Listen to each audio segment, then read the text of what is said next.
কাঁচা আমের সিজন চলছে আর কাঁচা আম দিয়ে কাঁচা আমের লাড্ডু হবে না, সেটা কি হয়?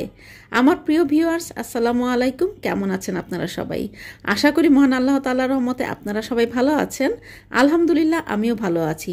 তাই তো আপনাদের মাঝে ফিরে আসলাম চুমকি রান্নাঘর থেকে। আর চুমকি রান্নাঘর মানে তো আপনাদের রান্নাঘর। আজকে আপনাদের জন্য নিয়ে এসেছি কাঁচা আমের লাড্ডু। তো চলেন আমার প্রিয় ভিউয়ার্স, কাঁচা আমের লাড্ডুটা আমি কিভাবে তৈরি করেছি আপনাদের সাথে শেয়ার করি। এখানে আমি প্রায় 1 কেজি আম কুচিয়ে নিয়েছি। আপনারা চাইলে গ্রেটারে গ্রেট করে নিতে পারেন। আর এখানে আমি 1.5 চামচের মতো চুন দিয়ে দিয়েছি। যে চুনটা নিয়েছি সেটা জমানো ছিল, এটা ভিজিয়ে রাখলে 1.5 চামচ পরিমাণ হবে। তো আধা ঘন্টা ভিজিয়ে রাখার পর পরিষ্কার করে ধুয়ে নিয়েছি। এই দেখেন একদম ঝরঝরে হয়ে গিয়েছে। তো এবার যেটা করব, আমি একটা মিক্সিং বলে এই আমটাকে আমি ঢেলে নিব। ঢেলে নেওয়ার পরে আমি এখানে 1.5 কাপ চিনি দিয়ে খুব ভালো করে এটাকে মেখে নিব যেন সফট ভাব আসে। আমার পুরো আমটাতে 2 কাপ চিনি লাগবে। আমি এখানে 1.5 কাপ ব্যবহার করেছি, বাকি আধা কাপ আমি পরে ব্যবহার করব। এটাকে খুব ভালো করে মেখে নিতে হবে যেন সফট হয়ে যায়। তো দেখেন কত পানি ছেড়েছে। এবারে আমি একটা প্যানে বসিয়ে দিলাম, মানে প্যানে এই আম মাখাটা ঢেলে দিলাম। তো ঢেলে দেওয়ার পরে আমি এটাকে নাড়বো চাড়বো, মানে যতক্ষণ পর্যন্ত এটা ফুটে না উঠবে। তো এই যে আমটা ফুটে উঠেছে, আর আমি এখানে মিশিয়ে দিয়েছি হলো একটু ফুড কালার। ফুড কালার মিশিয়ে দেওয়ার পরে আমি এখানে দিয়ে দিয়েছি প্রায় 1.5 টেবিল চামচের মতো আদা কুচানো, একদম মিহি করে কুচানো। আর আমার কাছে মনে হয়েছে যে ফুড কালারটা একটু কম হয়ে গিয়েছে, তাই আমি আর একটু অ্যাড করে দিলাম। ফুড কালার কখনো একবারে দিতে যাবেন না, অল্প অল্প করে দিবেন। যেহেতু এটা কাঁচা আমের লাড্ডু, তাই আমি এখানে গ্রিন কালারটা অ্যাড করেছি। আর এই যে দেখতেই পাচ্ছেন, আমি চেপে চেপে দেখছি যে ভিতরে কোনো পানি আছে কিনা। তো এরপরে আমি এখানে যেটা করলাম, আধা চা চামচ পরিমাণ আমি এখানে চাট মশলা অ্যাড করে দিয়েছি।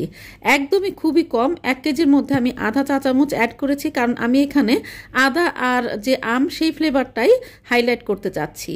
আর আমার হাতে যে আধা কাপ চিনি ছিল সেটা আমি এই মুহূর্তে অ্যাড করে দিলাম। এতে যেটা হবে, একটা গ্লসি ভাব চলে আসবে, একদম ট্রান্সপারেন্ট যে কালার সেটা চলে আসবে। আর আমগুলোর মধ্যেও কিন্তু একটা আঠালো ভাব চলে এসেছে। তো দেখতেই পাচ্ছেন। তো এই মুহূর্তে কিন্তু চুলাটা আমি বন্ধ করে দিয়েছি, আমার কাজটা কিন্তু শেষ।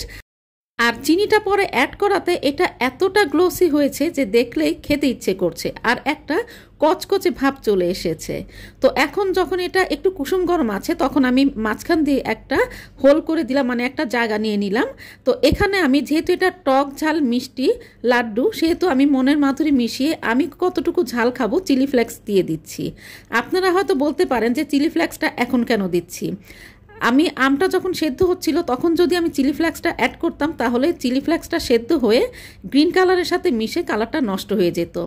এখন যখন এটা কুসুম গরম আছে, তখন আমি চিলি ফ্লেক্সটা অ্যাড করাতে এই সবুজ কালারটা একদমই নষ্ট হবে না, বরং চিলি ফ্লেক্সের যে কালার আর মানে গ্রিন কালারটা মিশে একটা সুন্দর যে লুক সেটা চলে আসবে।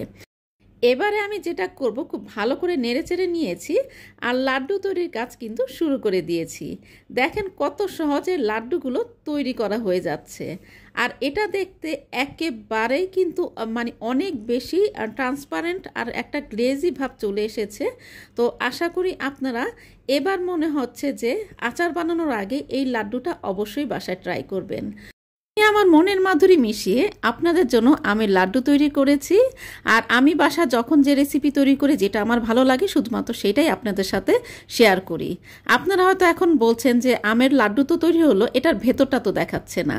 তো এই যে এটার আমের যে লাড্ডু সেটার ভেতরটা দেখাচ্ছি। দেখেন এটার যে কোচানো সেগুলো একদমই দেখা যাচ্ছে, একদমই গলে যায়নি। আর খেতে তো ভীষণ মজার। তো আশা করি আজকে আমার এই রেসিপিটা আপনাদের ভালো লেগেছে। আর ভালো লাগলে তো চুমকি রান্নাঘরের সাথে কথা, চুমকি রান্নাঘর মানে তো আপনাদের রান্নাঘর। মনের মাধুরী মিশিয়ে রান্না করবেন, নিজে খাবেন, প্রিয়জনকে খাওয়াবেন। সবাই ভালো থাকবেন, সুস্থ থাকবেন। আল্লাহ হাফেজ।